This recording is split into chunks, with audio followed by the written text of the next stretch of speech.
It seems like it was just yesterday when old Stevie dropped the best PowerPoint presentation bar none. January 9, 2007 is the day where not only did Apple stock rise, but also did black turtlenecks and blue jeans.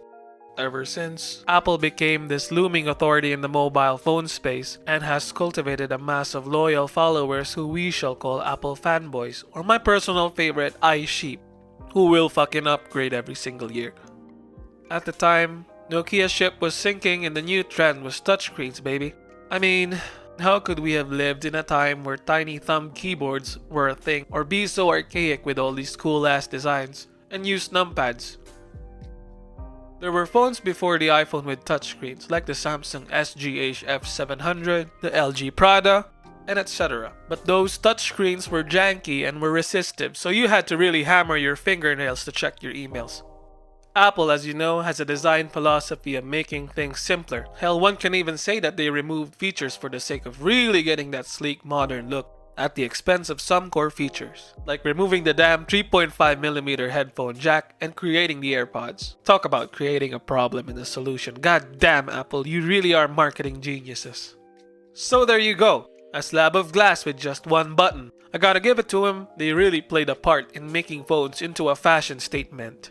Now the new capacitive touchscreen was the portal to one part of the Apple ecosystem. And Steve introduced apps and how every feature we wanted was going to be neatly packaged and consolidated into what would become the hottest status quo symbol / adult toy, not that kind, that everyone and their neighbors would want.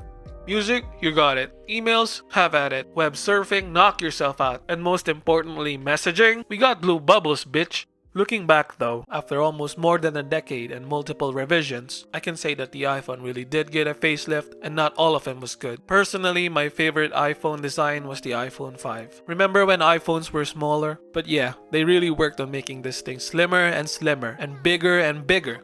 Say goodbye to the mini and compact form factor. As for the controversies, starting with the first one, the 3.5mm headphone jack. As I mentioned before, they nuked the 3.5mm headphone jack out of existence with the iPhone 7 series onwards. They did make back with the AirPods series from that whole fiasco though, which may be a topic for another time.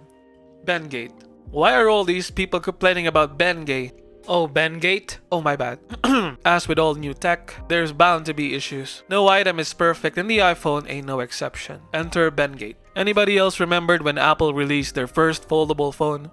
A bunch of YouTube nerds went on about YouTubing all over the place and jumped on the hype train of destroying their phones for attention. But it was true though that the iPhone 6 design, in fact, had a flaw where there was this point in the frame where it would bend easily with the smallest amount of pressure. Even as simple as putting it in your back pocket can easily bend this expensive phone like it was made of soft butter. But to give Apple credit, what kind of psychopath uses a phone without a case?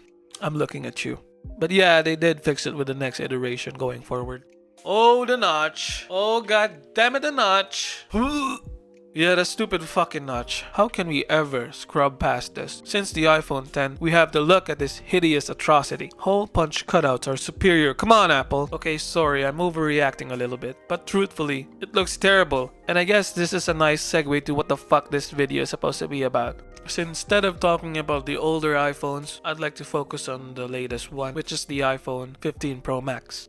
Same old, but with a bit smaller and a quote-unquote functional notch now. Slap an action button, slight bump in the cameras, a better processor, A17 Pro chip, new 6-core CPU with 2 performance and 4 efficiency cores, new 6-core GPU, new 16-core neural engine. In layman's terms, a faster way to view YouTube videos and scroll on Facebook. They are showcasing to be able to play Resident Evil 8 and more AAA games in the future with the help of their Metal FX upscaling tech. But let's be honest here. Who the fuck wants to play on their phone and fiddle on their small ass touch controls? Or God forbid you buy another accessory, the $100 backbone controller and Frankenstein a contraption that can finally let you game at the cost of having a portable hand warmer, or should I say a portable stove, with how hot this thing gets while gaming. No bueno, my friends. Not to mention, you won't be able to play for long anyways, so why bother?